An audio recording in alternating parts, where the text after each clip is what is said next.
And what challenges have you faced in promoting a high carbohydrate diet in a medical community that often advocates for carbohydrate restriction in diabetes management?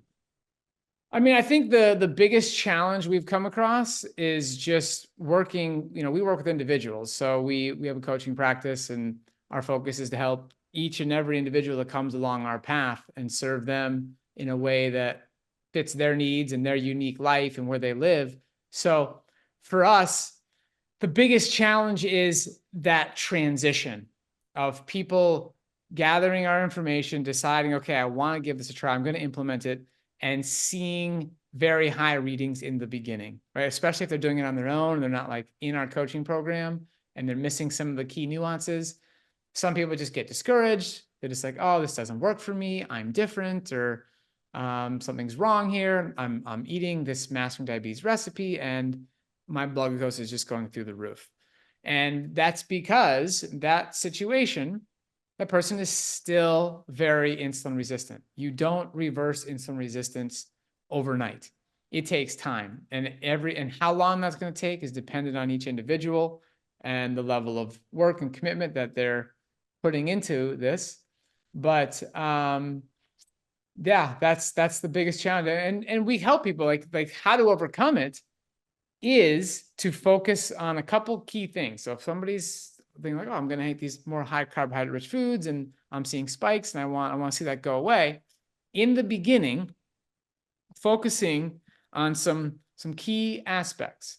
Number one, you've got to include greens and non-starchy vegetables with each one of these meals, right? So right at that point, when you're just starting out and you're quite insulin resistant and you're trying to eat more carbohydrate-rich foods, it's not going to be recommended to just sit down and eat like 10 bananas, okay? It's not going to be recommended to sit down and just have a potato, just have a bowl of oatmeal, right? We're going to pair the whole carbohydrate-rich foods with greens and non-starchy vegetables. To this day, 18 days later, I still eat greens at pretty much every meal. That's definitely helpful for type 1 diabetes, which is the nuanced details are a little different than type 2. But greens and non-starchy vegetables at every meal. Then we're going to eat slowly, okay? If you're insulin resistant, even adjusting your pace of eating by slowing down for maybe adding 2 minutes to the meal, 5 minutes to the meal, 10 minutes to the meal can have a very big impact on your blood glucose excursion when you're insulin resistant.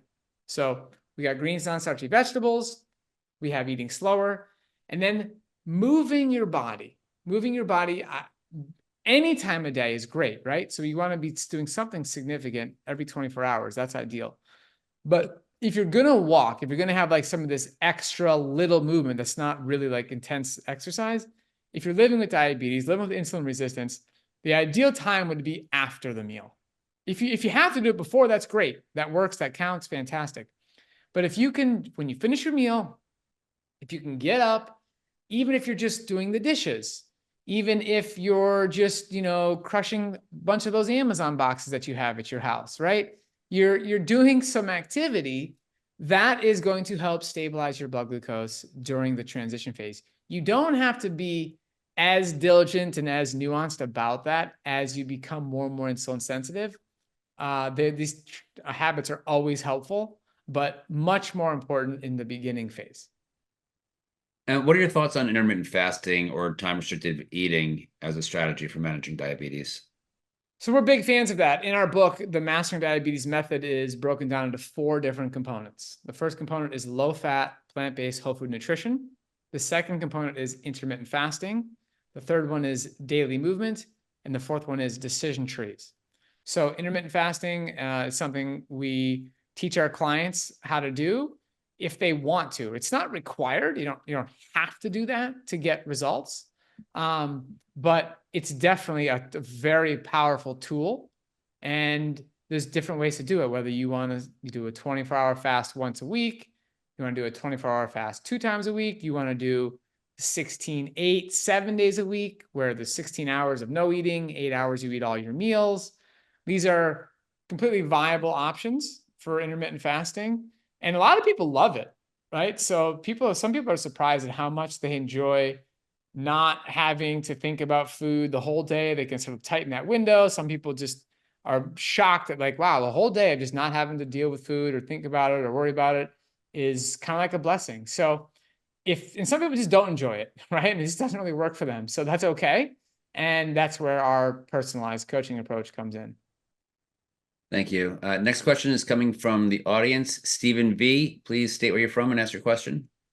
Buffalo, New York. I don't have diabetes. My fasting glucose is around 85, but I did get my fasting insulin measured, and it was around 9.5.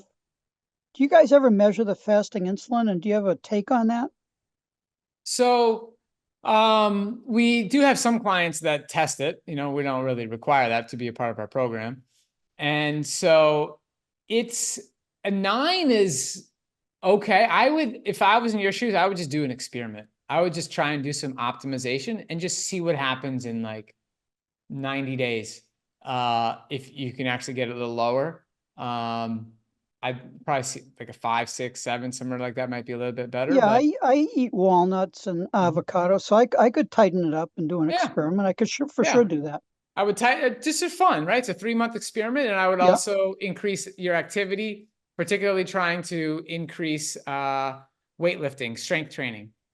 That can be really impactful for insulin sensitivity and just getting some very hungry tissues. Okay, I do a lot of cardio, but I don't do much weightlifting, so I could do that. Yeah. And weightlifting is really powerful for long-term health, for bone health, and it's just a great habit for all of us to get into. Okay, thank you. For sure.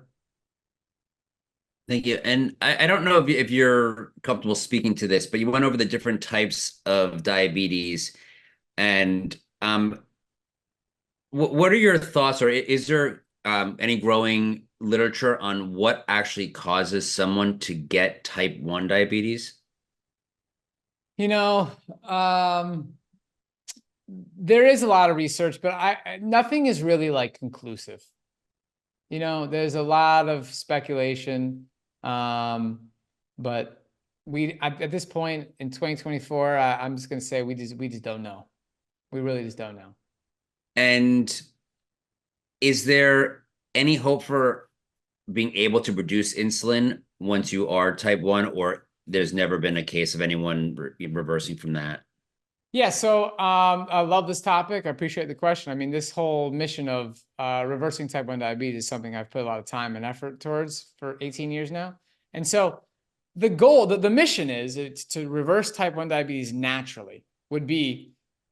There's 2 problems going on. Number one, I have diabetes antibodies, right, that are damaging beta cells. So even if my body started producing new beta cells, our current understanding is that the antibodies would just destroy them anyways, right? So the antibodies are a problem, and then the ability to produce new beta cells inside the pancreas is also another problem. Like, we don't really know how capable we are of doing that naturally. It's kind of difficult. Some cells are harder to replicate than others. So that's the 2 things that need to happen. So I would need to, reproduce my own beta cells inside my body and make sure they're not destroyed by antibodies. And the proof that I successfully did this would be getting blood work showing my C-peptide has increased. So C-peptide is a molecule that's produced in a 1-to-1 ratio with insulin. And then they break off, C-peptide floats around, insulin does its work, and C-peptide is pretty easy to test. It's a very inexpensive test, and it's easy to just figure out how much that you have. So my C-peptide is in an undetectable number. Like it's less than 0.01. Like they cannot detect that there's any C-peptide. So it's just like this dude's not producing any insulin. So that's problem number one. And then I was positive for the antibodies that I did get tested. It was one antibody that was positive. I believe it was IAA. I can't remember exactly, but so to solve diabetes naturally, we need to demonstrate that, okay, you produce new beta cells and then you went and got a C-peptide and your C-peptide was in a healthy normal range, right? I would like for it to be around 2. That would be fantastic for me. That would be a dream come true. And then I could eat all the food I wanted, and not need to inject insulin because I was producing my own.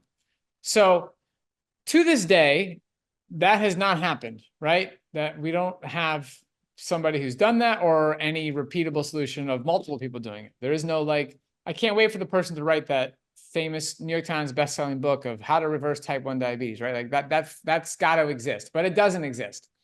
So what is happening is there's a lot of companies doing great research on basically sort of implanting beta cells, right? Or even in some people, just replacing the pancreas, just a complete pancreas transplant.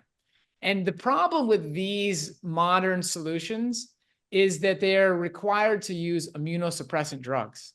Otherwise, the body would just reject the new organ or reject the beta cells that have come from the outside. And unfortunately, the immunosuppressants are worse than type 1 diabetes itself. And some people have, unfortunately died because of the immunosuppressant drugs. So that's kind of like where we're at. There's a lot of other nuanced things happening. I mean, I just visited the Diabetes Research Institute at the University of Miami, and one of the researchers successfully has beta cells injected into the eye of a mouse, and then the beta cells produce and start functioning from the eye. Like, it's amazing. He showed me with his microscope the beta cells literally replicating and functioning like in the retina. Like, it was unbelievable. But the problem is you still need to use immunosuppressant drugs. So there's all kinds of advancements, but for me, mission number one is to figure out what things do I have to do as far as a healthy living, mindset, supplements, who knows, to basically reduce the antibodies. That's step one, right? Because then if you don't have anything destroying, then you can start forward. Then you go, okay, well, now let's make some new beta cells.